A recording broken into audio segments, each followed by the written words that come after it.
In 2018, Prison Policy reported that on any given day, around 53,000 juveniles are locked up in the United States. That's about 5 times more prisoners than are doing time in the whole of Belgium at any age, and actually a bigger number than the adult prison populations in the majority of countries. The US locks up more young offenders than any other nation. Most of these people will go into what in the US are called detention centers, but some might go to long-term secure facilities, others to adult prisons and jails, and others to residential treatment centers. If you've taken an interest in prison TV shows or have been locked up yourself, you'll know that violence is common among young imprisoned offenders. Prison guards have also been said to have crossed the line time and again. Let's now take a look at some of the worst places. We just talked about the USA, and we'll get around to this country, but it's not only there that young offenders will be in for a rough time. Let's look at the UK, a country that used to be home to young offender institutions known as borstals. If you've seen the utterly grim 1979 movie Scum, you'd know that these places were feared. Back then, the authorities took a hard line on offending kids, and borstals were notorious for fighting among offenders and also rampant bullying. The rough treatment by the authorities soon became outdated, but we might ask what replaced these places. According to the Independent newspaper in 2017, what did replace them and what the UK had then was a staggering rise in violence. According to that report, violence, self-harm, and drug use has gone through the roof. It said in 11 months there were 26,000 inmate-on-inmate assaults and 6,844 assaults on staff in just England and Wales. That year, a report by the HM Inspectorate of Prisons said some kids aged 12 to 18 were in their cells 22 to 24 hours a day, sometimes just because of staff shortages. 40% of those kids said they felt unsafe, and many were suffering from depression. What everyone seems to agree on is that reform is needed and needed quickly. But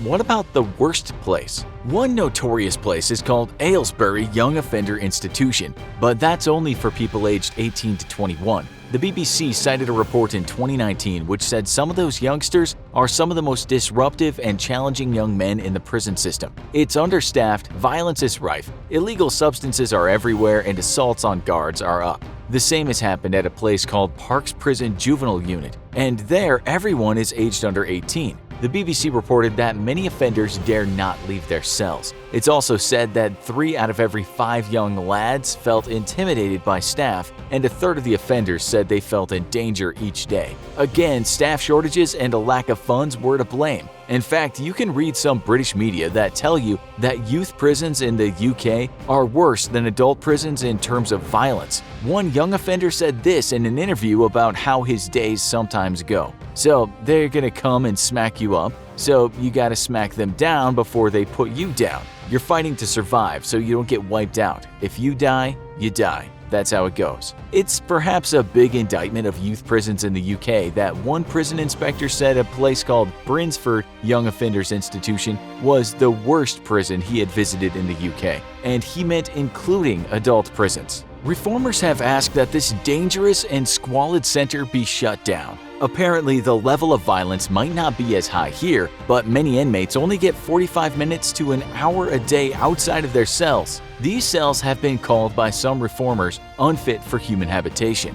This might be why there's been a very high number of inmates self-harming there. In 2018, one critic said this about youth prisons in England and Wales in relation to the spike in violence and self-harm. When numbers of children in prison were skyrocketing, the same narratives were pushed out about children being complex and troublesome. The plain truth is that children respond to appalling living conditions and a lack of sustained expert care. It's time for these institutions to be closed. They cannot be saved. Over in Hong Kong and in one of its youth detention centers, it's another story. Apparently there, it's the guards that mete out the worst violence, with some young offenders in interviews saying that the guards like to play chicken wing and Chinese kale. The first means being told to bow, and then the guards beating the back of the prisoner with their elbows. And the second is getting the same beating but in the most sensitive region of the body for a man. One former inmate of the Lai Chi Rehabilitation Center said guards would just beat them for nothing. He said it was sometimes worse than the violence too, with guards at times doing their best to humiliate the prisoners. This might mean being forced to eat human feces, drink urine, being told no to toilet breaks, or being rushed out of the shower after 20 seconds still covered in soap.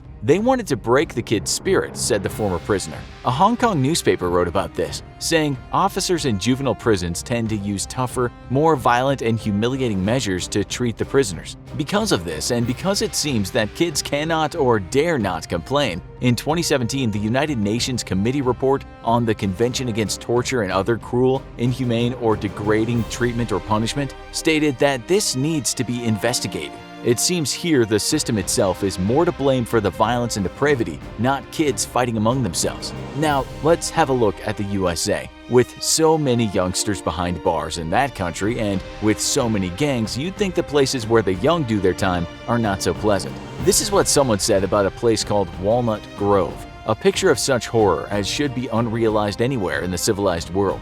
Those are strong words. And Mother Jones wrote a few years back that boys as young as 13 there run a gauntlet of physical and sexual assaults and psychological abuse, including long-term solitary confinement. A federal judge even called the place a cesspool of unconstitutional and inhumane acts. It's been closed since 2016, but we thought we should give it a mention just because of what people said about it. It seems it might have been the very worst place you could find yourself locked up as a young offender. Before it was closed, it had the worst record of sexual abuse in the USA for a youth prison, while guards were said to routinely beat kids, sell drugs, and occasionally spectate at inmate gladiator fights they put on. If you complained, you might find yourself either being beaten or doing a long stretch in solitary. Most kids weren't even in for violent offenses either. To make it worse, after investigating Walnut Grove, the FBI found state officials had been making illegal deals with the private contractors that built the place.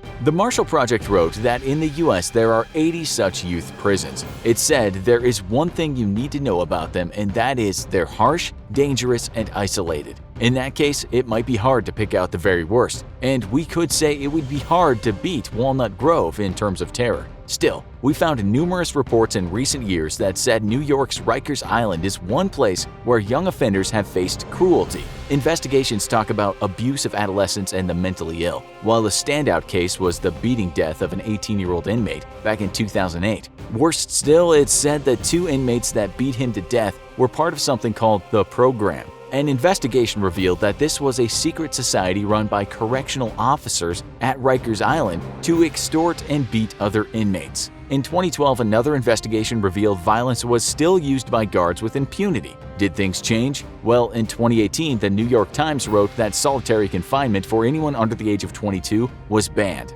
But a way around that was found when some teenagers were just moved to another facility where they could still face isolation. It's particularly bad because reports state that young prisoners are more likely to self-harm or take their own lives while in solitary confinement. The story of Khalif Broder, a young man that took his own life there in 2015, is now well known.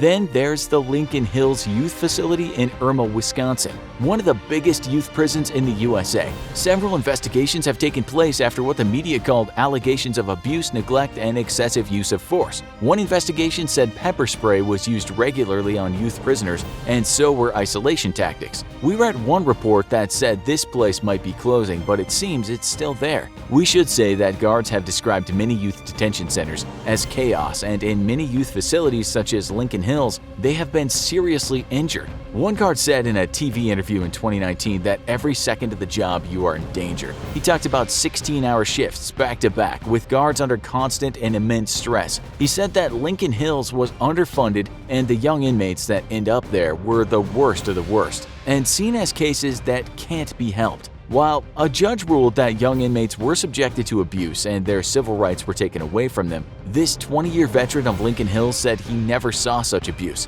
He also said he knew incidents had happened, but added that they were isolated. He might be right, but you only need to look at the recent scandals in such youth facilities in Texas and Florida to realize some awful things go on. 4 staff members at Gainesville State School in Texas in 2017 were charged with sexual abuse of young inmates. And in Florida, where girls were detained, a similar thing happened the same year. According to one researcher, youths in juvenile detention facilities are at more risk from such predatory abuse than adults are in adult prisons. That research tells us that while in adult prisons being green, new to the prison, presents many dangers, as does gang violence, in youth prisons mistreatment by guards is much more of a problem. Some reports in the US suggest that the facilities we've mentioned are not just bad apples on an otherwise healthy tree. You can look up any number of youth facilities and find allegations of pervasive abuse and subsequent investigations. You can also find guards talking about the intense pressure, long work hours, the constant threat of violence, understaffing and underfunding. Perhaps what has been created is a perfect storm, a vicious cycle of violence that impacts both inmates and guards. What the USA is trying to figure out, or what must be figured out, is how to stop this cycle of violence. Like in the UK, many campaigners have said because of almost constant violence and civil rights abuses, such facilities need to be closed down. There needs to be an alternative. We should say that all over the US, there have been campaigns against youth prisons, with some reports stating that community treatment programs have been more effective. There is some evidence that someone sent to youth prison instead of an alternative community program is more likely to commit another offense when released. We found some programs in Ohio, Michigan, and New York City that have embraced this. Instead of sending young offenders to rural prisons far from home, these community programs have sometimes been adopted, it seems with some success. But we'd like to know what you think should happen to young offenders and if you think youth prison could be improved. We'd especially like to hear your thoughts if you've been locked up in one of these places or have been a guard or staff member there. Tell us in the comments. Also, be sure to check out our other video, Teenage Death Row Prisoner Who Survived His Own Execution. Thanks for watching, and as always, don't forget to like, share, and subscribe. See you next time.